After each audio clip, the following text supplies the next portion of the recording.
কুমিল্লার বুড়িচং উপজেলায় রয়েছে 200 বছরেরও বেশি পুরনো গাছ।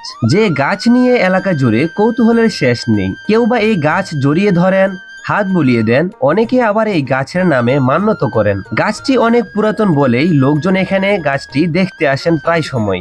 আমরাও ঠিক এই পুরাতন গাছের তালাশে বের হয়ে গেলাম। কুমিল্লা ক্যান্টনমেন্ট থেকে কংসনগর বাজার হয়ে আমরা চলে আসলাম আবিদপুর গ্রামে। হঠাৎ দূর থেকেই নজরে পড়লো কেন যেন রাস্তা দুই ভাগ হয়ে গেছে।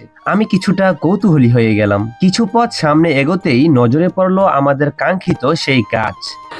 এই সেই তেঁতুল গাছ যেটা নিয়ে অনেক ভ্রান্ত মতবাদ আছে। যাই হোক, আমরা সেগুলোর মতবাদ নিয়ে আমাদের কোনো চিন্তা নাই। আপনারা যে যেটা চিন্তা করেন, এটা বাস এটা প্রকৃতি, একটা সুন্দর গাছ, এতটুকুই। এটা দেখানোর জন্যই। এটা নিয়ে বিভিন্ন চিন্তা ভাবনা করা এটা আসলে সম্পূর্ণ ভুল। এটা নিয়ে এই ধরনের কোনো চিন্তা ভাবনা কেউ করবেন না। এই গাছে এটা ধরলে অমুক কিছু হবে, তমুক কিছু হবে। মোট কথা আমি খোলাসা বলতে চাইতেছি না, কি বলতে চাইতেছি আশা করি বুঝতে পারছেন।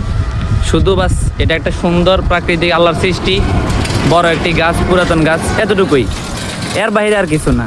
একটা গাছের জন্য রাস্তা কেন দুই ভাগ হয়ে গেল?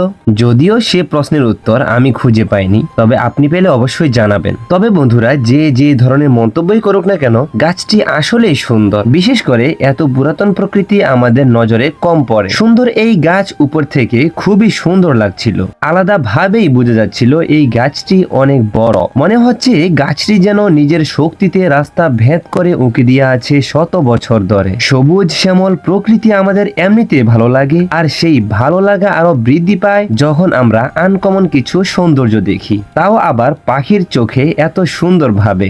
ভিউয়ার্স, সুন্দর এই গাছটি তেঁতুল গাছ। গাছের ডালপালার দিকে নজর করলেই বোঝা যায় বয়সের ভারে আজ সে নিষ্ফল। বার্ধক্য যেন এই গাছটিকে গ্রাস করে ফেলেছে। প্রায় সময়ই লোকজন বন্ধু বান্ধব নিয়ে আড্ডা দেন এই গাছের নিচে, কেউ বা গাছেও চড়ে বসেন। সুন্দর এই তেঁতুল গাছ নিয়ে রয়েছে আমার অনেক প্রশ্ন, তবে ব্যস্ততার কারণে কারো সাক্ষাৎকার নিতে পারলাম না। এই গাছের ইতিহাস নিয়ে উল্লেখযোগ্য কোনো মন্তব্য থাকলে অবশ্যই আমাদেরকে জানাবেন। আল্লাহ হাফেজ।